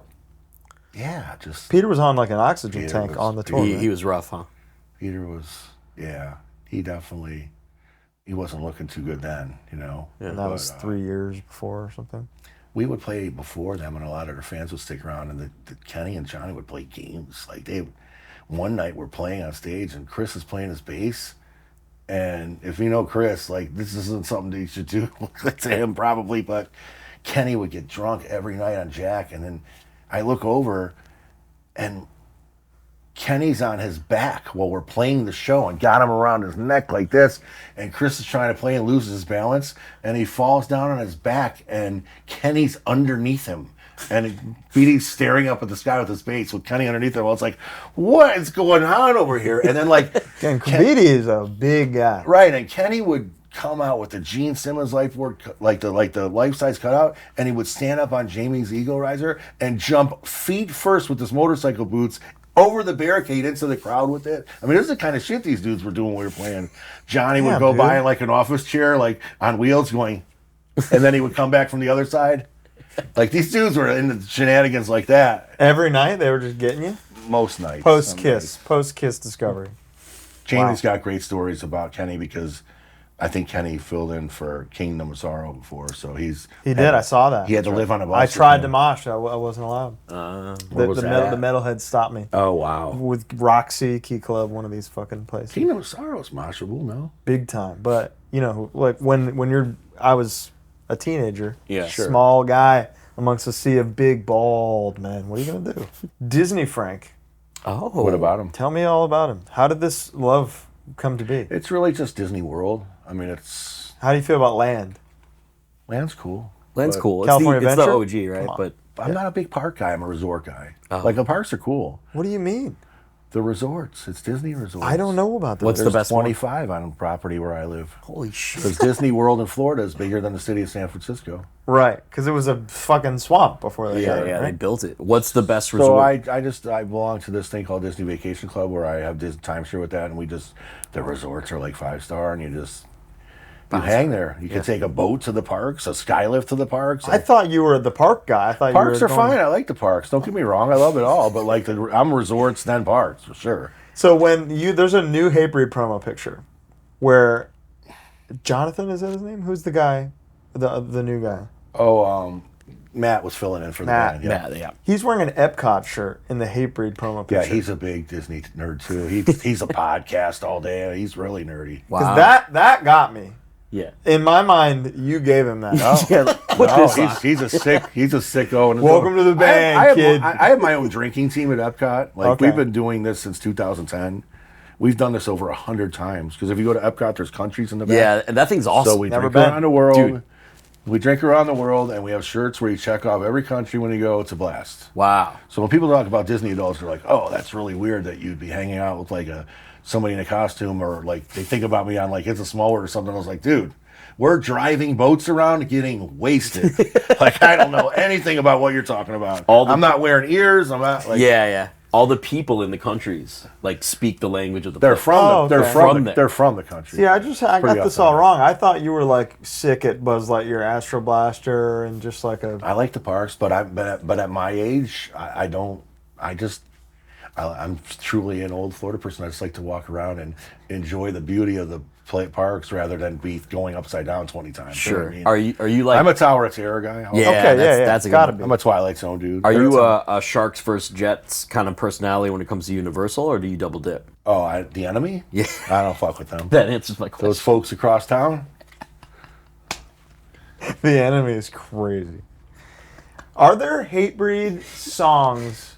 So the Hatebreed writing and recording process, like it's well documented how Jamie forward it is. You know, are there? Do you have major writing contributions to the Hatebreed records that have come out since you've been in the band? No, I mean I think I have one riff on one song. I don't write. It's always Chris and Jamie writing the music. Crazy. That's it from day one. It's Chris and Jamie. They're the guys from day one for the most part. So what is the dynamic like now without Chris and without him writing? Wayne, I think, is we all have our ideas about songs. Songs are presented. Hey, I think we should change this. Hey, I think that this riff should go longer. Hey, you know what I mean? So I could never. I don't know, man. My problem is even the songs for Terror. I feel like they kind of fit into what they were doing. I was like, all right, it's just got to sound like Madball. You know what I mean, or something like that. But Hatebreed, man, I don't even know fucking. I'm not a groove dude like that when it comes to writing. You know what I mean? Like that. And I'm not somebody that's trying to show up and break something that's not broken. You know what I mean? Sure. So, yeah. Is there a Hatebreed song that's been presented to you during your time that really blew your mind that you love playing? Oh yeah, of course. I mean, What's the one? it's crazy to me how just some songs blow up. I mean, look at like I was saying before, a band that's in two different scenes. You have this world where people talk about satisfaction and perseverance, and then you have a song off one of our last records that has the most over 100 million streams I'll never forget. by far. And Doing we that close tour. the show with it every night. You know Oh, what I do mean? you really?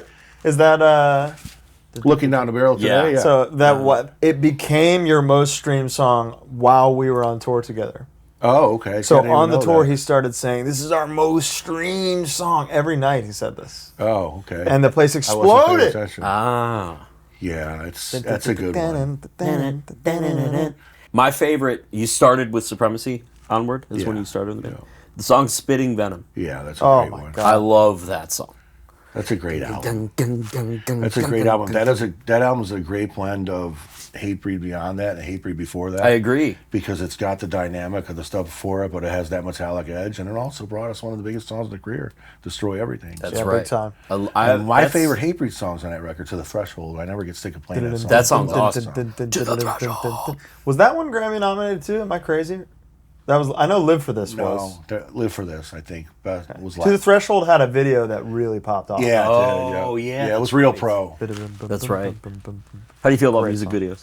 They suck I ass. They suck. I was watching a Huey Lewis concert a couple nights ago from 85. That's not the same. From 80. But wait a second, from 85, and I was like, this dude used to make some of the best videos. If when we were this is kids. it. Oh my God. And the beach and all that. And it just got me to thinking about the music videos and like, they must have hated making that because it sucks. You're there all day doing that shit over and over and over and over, and you don't know. But if it's, it actually benefited bands at the time. Right. oh, you for know? sure, especially with the wheel of MTV. But Yeah. when you're doing all this, it could be a dud. You know what I mean? You don't know. So you're up there sweating and doing this stuff all day, and you have to have them. You think so? You think they're a necessity? I don't know. I think nowadays bands don't even make records sometimes, right? They just they'll do like single songs, and there'll be a video for every song. Every song. Haywire's doing it, and it's really working for them. You know, make the videos. It's true. If you want to do it, if you can and you want to do it, it will benefit you greatly. If you really go in and go hard and like do some shit on your own. But maybe it's the traditional music video. You know, the traditional music video it's always the new Angel Dust one is like incredible. They know what they're doing. They've got a Huey Lewis, if this is it-esque approach to videos. You're right. Which Huey Lewis was the perfect thing to bring up with music videos. If This Is It is a top 3 video. And Heart and Soul, where he's got the girl, dude, and they're running, opening all the doors and all that. It's always a girl. So get the girl in the video with you, and just get rocking. 20 years of Hatebreed and Frank. Is there a new record on the way? Coming out this year, yeah. It's pretty much, I mean, it's done. The nice thing about, in this era, I was telling somebody the other day that's not in the music business like we are, the nice thing about the way things are rolled out now, I think, is you can drop a single even if you have the whole record done and be like, all right, now there's all this time where you can really review what you've done, and you could really change something that you didn't like, or even make another song and all that. It's not like, okay, there's the record, there's the 2 videos, here's what are supposed to be the singles, and that's it. So it's nice to be able to drop the single, which we had a great response for him. We love the song. Like, as far as the band's concerned, we're real happy with "Make the Demons Obey," and we'll probably leak another one here soon, and there'll probably be proper videos coming after that. So. Okay, beautiful. Touring with Hatebreed, touring with Ringworm, touring Integrity. The answer's going to change because the circumstances change. But one thing brings us all together, as men on the road, women on the road, people on the road: food. Talk to me. What are you into? Well, I eat terrible when luckily, we're not on the road this much because I just eat so much better when I'm at home. Yeah. So you're out there doing your thing. You know what I mean? We're talking terrible. I like...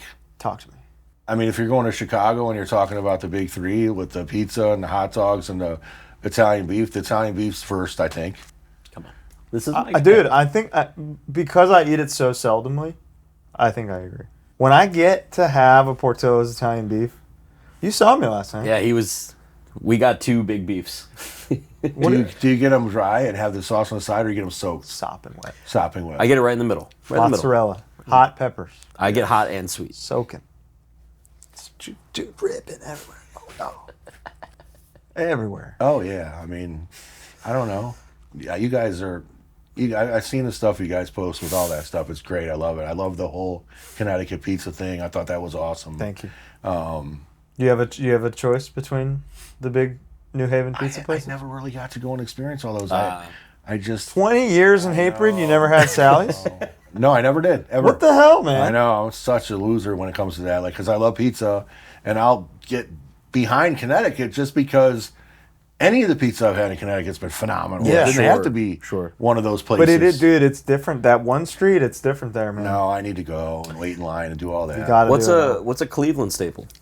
Skyline or something? No, that's Cincinnati. Oh, you're right, my bad. Cleveland has a lot of Eastern European influence. Oh, beautiful. Yeah, there's a lot of great Polish restaurants and stuff like that. Some pierogies. In Hungary, pierogies, Hungarian stuff. I mean, it's definitely a foodie town. All those Rust Belt towns. Yeah. Buffalo. You get the ethnic. Pittsburgh and all that. They all have their stuff. What about in Europe?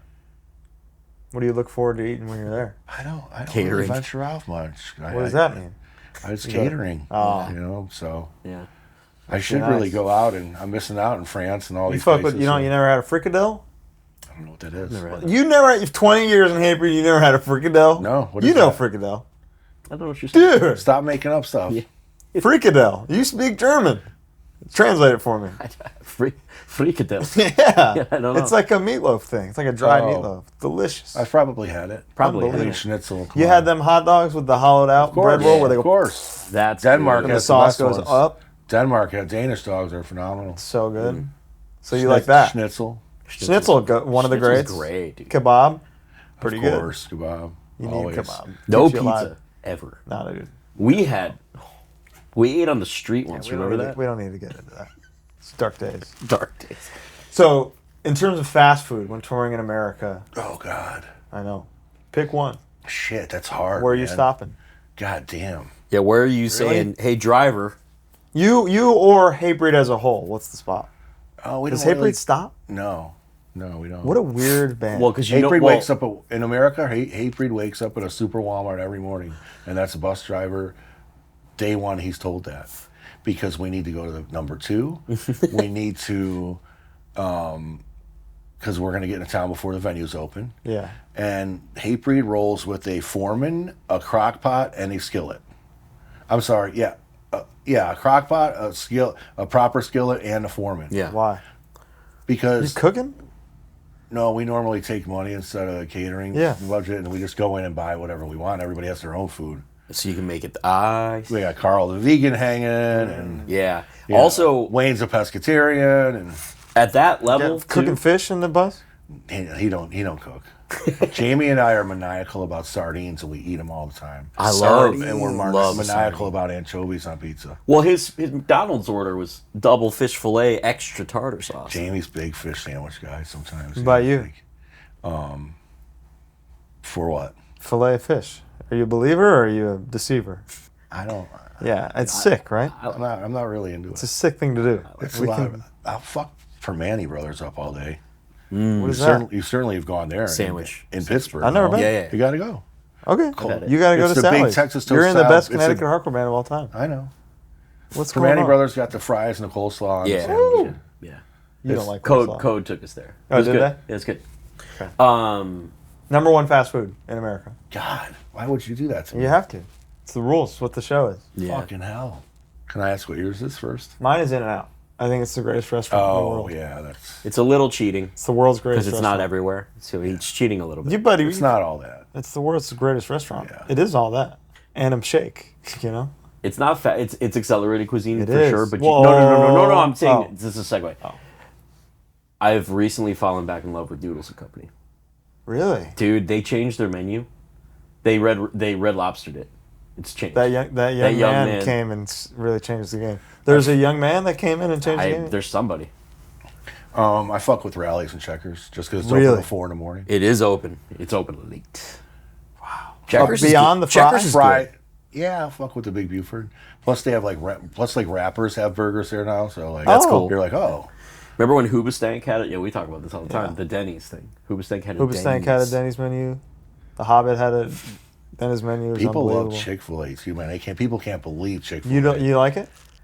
It's fine, but like, It does- man, every time I it's drive falling by, I'm off. like, what the hell? It's falling off. Is it? It's Chick-fil-A sandwich or Popeyes sandwich? Popeyes. Popeyes is better. You don't like the mayo. Yeah. I love the mayo. I'm not a mayo guy. I'm a fried chicken dude. Yeah. That's my What's number the one. spot? You You like like- Jollibee? You like Dave's Hot? What I don't like about Dave's Hot is it's not proper chicken pieces. It's tenders. just tenders. Tenders, It's- that's it's true. whack. That's true. What about Jollibee? Have you done it Oh, yet? my number one go-to is a place like Hattie B's. Yeah, Hattie B's. Forget it. Nashville hot chicken. Yeah, but all that's day. like that's a higher tier establishment. Whereas Jollibee is actual I never fast even heard of food, that. brother. It's Filipino fast food. It's gonna It's- yes, it's dude. awesome. It is It's awesome. unreal. The spicy one, 10 out of 10. It's awesome. 11. Damn. Yeah, It's dude. awesome. And it's where? It's not in Florida. All over, probably in Florida. Florida has everything. You got Jets. Orlando has everything. Yeah. Or like, good point. Speaking of everything, you ever see a ghost? Ever see what? A ghost. Yeah. Really? Talk That to was me. one of our very good friends' house, who I won't tell you whose it is. They live in Connecticut. Okay. Yeah. Jamie. No, I can't tell you. Tell me about the ghost. I was in the fucking room touching my legs and shit, making noise, banging on the wall all night. I was like, what the fuck is going on? It was wild. Full body apparition, Yeah, it full was crazy, noises man. and all. Wild shit. And I was told, and I asked somebody that lived downstairs, they're like, oh, yeah. So you're a believer. You're with You me. saw it. I mean, I guess. And then the next night, I remember they're like, you remember coming back last night? This is how I knew. And I was like, knew what? Knew that you'd seen something. And we heard you go, I'm drunk as fuck right now. You make all the noise. You're talking to the ghost. You want to make all the noise all you want. Touch me. I'm passing out. He's like, what was that last night? And I was like, oh, there was some shit the other night I forgot to tell you about. Whoa. So, Haunted. haunted. You hear that? I hear it. I hear it. Like King Diamond says, confirmed. the house is forever haunted. There's nothing you can do. That's right. Them. And Fatal Conspiracy. Portrait. That song in particular. Yeah, but there's two records about a haunted house. No, I know. Fatal Portrait, pretty good. Couple tracks. So you believe in ghosts. Do you like touring, Frank? I like the hour on stage. Yeah, that's right. At my age, I click my heels together like Dorothy. There's no place like home. But I love Florida so much. I wanted to live in Florida all the time that I was living in Ohio. So it has everything I'm into. Yeah. Disney, Humidity. Kiss Cruise. Humidity is one of my You favorite love things. humidity. Yeah, I love it. I love to walk out the door and be like, motherfuckers die in this weather. Let's fucking go. Because this is way better than 60 degrees. But you're a big guy like us. We don't I don't care. normally- I'm in my pool all fucking day or the ocean. Or the air conditioning. I'm Yeah. not on Yeah. a roof. I'm not landscaping. Yeah, yeah. My favorite thing about living in Florida is I tend to be negative sometimes, and the sun's shining every morning that we wake up. If we get rain in Florida, it's in the afternoon, and every morning that sun's coming up, and it's just a morale boost for me. You know what I mean? I love Wow. it. I love it. So I need that because we just did a UK tour, and I was like, God, we saw the sun one time in 2 weeks. I'm not exaggerating. It was crazy. You know, Morrissey's like that. I'm not bitching about anything because it's been a great ride. It's been to be able to do this. I'm grateful for everything that's gone on, all the bands I've been in, all the people involved, all the friends I met. But I wasn't planning on being 55 and being in a band, so that's going to be me later this year. So I'm glad you are. Okay. Is there anything left for you that you feel like you haven't achieved yet? with music. Yeah. Not really. I mean, I've been everywhere in the damn world. I always tell people that don't know what we do. Getting to travel the world with your friends isn't so bad. You know what I mean? So, but to be direct support for Kiss, Yeah. to get on stage and play with your favorite band twice. How did that happen? To play a Hellfest and turn around and see your favorite band on stage watching you because they were on the same stage right after you. That was Blue Oyster Cult. Yeah. They were watching you guys. Yeah, because they were on Hellfest the same stage, the same day. I was like, dude. You did it. Wow. Yeah, I used to stalk them. Like I would follow. If they were within they're a weekend warrior band. They played at weirdest places at this point in their career. So if they were within 7-8 hours, I would go, and then I'd be like, they're probably like, who's that guy that knows every fucking song? There's only 2 guys here that knew every fucking song. They were annoying, and they were pissing the whole crowd off, and they were those guys. And eventually, we got into that world because Jamie was in the Delta Lounge once at the airport, and Eric Bloom, the singer from Blue Oyster Cult, was in there. And Jamie goes, "Aren't you Eric from Blue Oyster Cult?" He's like, "Yeah, I'm Jamie. I host Headbangers Ball, and I play in the band Hatebreed." And he's like, "Oh, my son plays drums, Ben. His name's Ben. He loves Hatebreed." So then next thing you know, they're calling my phone. He's like, "My guitar player is obsessed with your band. I'm sure you would recognize him if you saw him. He's at all your shows. He knows every fucking song." And they're like, so then "Holy shit, I it's made that guy?" Yeah. I made that connection, and like, it was so cool to play Hellfest on the main stage. I mean, the fact that they were on the same day as us, the same stage. I mean, it doesn't make sense to have Hatebreed and Blue Oyster Cult back to back. Cosmic. Yeah. Yeah. And their dressing room was on the other side of the wall of ours. So to have Don and Eric, who were the original guys, and then Richie, who's fucking the man, on stage watching us play and like doing what we do up there. You shed a tear? Like, well, first of all, they were probably like, all right, this dude's not the asshole we thought he was, maybe. So, like, you know what I mean? So, like, I became less annoying to them probably, but That stalker is pretty cool. Don, who's like my guitar hero, Buck Dharma is his nickname, but I loved what you guys did out there. I love what you do. And then Eric was like, holy shit, they're not going to be doing that jumping up and down shit when we're playing. I was like, it doesn't matter. You guys are the greatest, whatever. So that was a fucking moment. Wow. And I got to come on stage and play with them a couple times. What song? Rudy Sarzo from Ozzy and Quiet Riot was playing bass at the time when I jammed with them. What I song did did you- This Ain't the Summer of Love, which is off Agents of Fortune, the record Don't Fear the Reaper's on, and I did ME262 with them. Wow. So I was shook. You just knew No him? rehearsing, like Yeah. the song that's. You still play this the way you played it 50 years ago, or whatever. Yeah, the fuck right, it is? yeah. I was like, damn. I just had a guitar, and I was like, Richie jumped behind the keyboard, and fucking Hey, Pulled it oh, off. shit. Oh yeah. you extended the same generosity with me on the last That's day right. of our You tour. came up and played, what was it, Smash Around? Not One Truth. Not One Truth, yeah. My favorite Hatebreed song. That was fun. That was a highlight for me. That was so fun. You know? What up? Can you tell everybody about when you dressed up as us? So, yeah. So the last day of the tour was Virginia Beach, and it was near Halloween, shortly before Halloween. And we, we're funny guys, and we always do something for Halloween. And we decided, well, let's do Hatebreed. And it didn't really make sense because it was us, then Carcass, then Hatebreed. But we had an You insider. can't be Carcass. Nobody can find those pants. Nobody can find the pants or a wig like that. True. But Alicia, who was doing merch for you Yep. on that tour, she was my insider.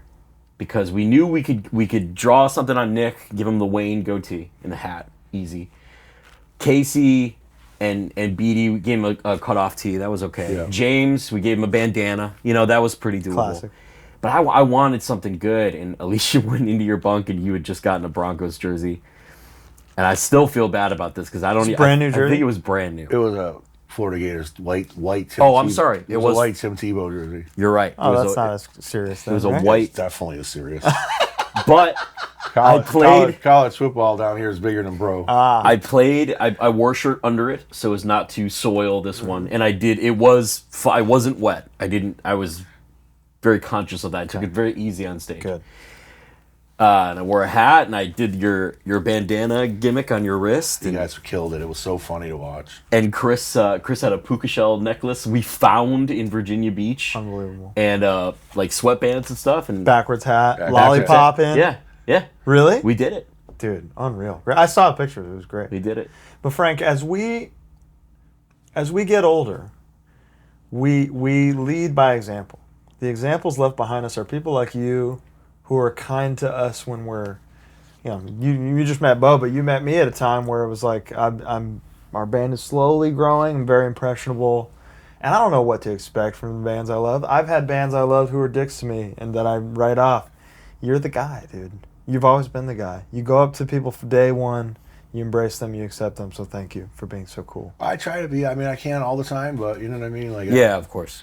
Who are our bands without Our the people that love it? Yeah. Because I'm just doing what I have bands that I love that I look up to, and it's a bummer. I mean, not everybody has to be nice, For sure.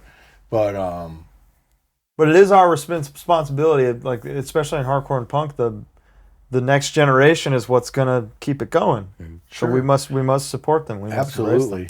Like I'm gonna go. Like as soon as we're done here, I'm going John Pop. I'm going to. You are, I'm going to the. You're going haywire. Well, and I'm going to the vendors. I'm going to go dig through records and Hell yeah. maybe say hi to some people and It's beautiful. get up on stage later and make some noise. Well, let's go do that. Let's do that. And now, Frank, as we sign off, is there any last words you'd like to leave the HardLore world Well, with? I appreciate. First of all, it's super cool what you guys do. I mean, I think it's so important to the scene. You're educating people big time. The young kids that have gotten into this, however the avenues they've used to get into this stuff, you guys are like the guys. So to watch it grow like that, super cool. Glad to be a part of it. I know we talked about it for a while, and appreciate you having me on. Absolutely. And we'll be dropping a record this year, so hopefully we'll see you guys out on the road. Fuck yeah. Beautiful. Beautifully said. Frank, Florida Frank 3-Gun, Mr. DNA. We love you so much. Thank you for sitting with us. We hope you all enjoyed this as much as we did. Thank you, guys. Check him out. Bye. This episode is brought to you by Mad Vintage.